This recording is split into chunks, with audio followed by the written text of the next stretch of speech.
ძალიან კაი მოთხრობა იქ არის ამბავი თუ მოკლედ კაცი უყვარდება ქალი მაგათ ომშია სადღაც კუნძულზე რა შეყვარდება ქალი და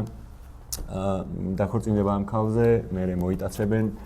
ისინი მეკობრეები ამ კაცს და წლების მერე კაცს და წლების მერე ბრუნდება სახში და დახვდება თავისი ცოლი გათხოვილი ბედური ძალიან გაუბედურებული ეს კაცი დაჟე გასუქებული არის ძალიან ისეთი იყო ათლეტური გასუქებული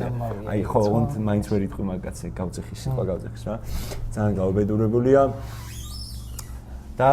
ამბავი სრულდება ეგრე რა რომ ის ახალი ქმარი ამ კაცს რეალურად უყვება თავისი ცოლის ყოფილი ქმრის ანუ იმ წითურის ამბავს რომ ჩემ ცოლს უყვარდა კაცი რომელიც მოიტაცეს პირატებმა რა და იმ კაცს ერქვა მწითური და ეს კაცი ამ ამბის მოსმენას რომ დაამთავრებს ადგება და ეუნება მე ესა და ეს მქვია მაგრამ წითურსაც მეძახია რომ და ეს ქმარი გაგიჟდება და თავის ოღონდ გაგიჟდება რა გაგებით თავის ცოლს გაუტრიალდება და ეუნება ეგეთ რაღაცას რომ მე უნდა წავიდე ინგლისში და არ ვიცი როდის დაბრუნდება არასდროს დაბრუნდება